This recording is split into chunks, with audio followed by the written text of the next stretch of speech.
ชีพมักจังหวะใดครบเนาะสั่งเลย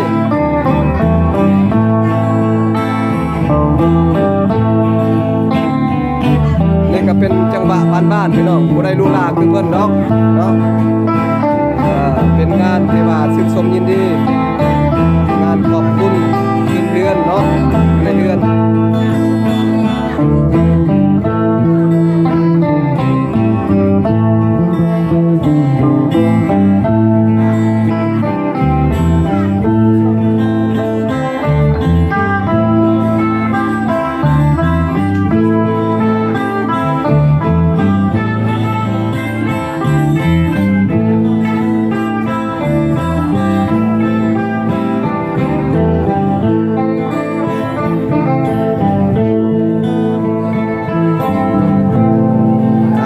นี่เด้อพี่น้องเด้อ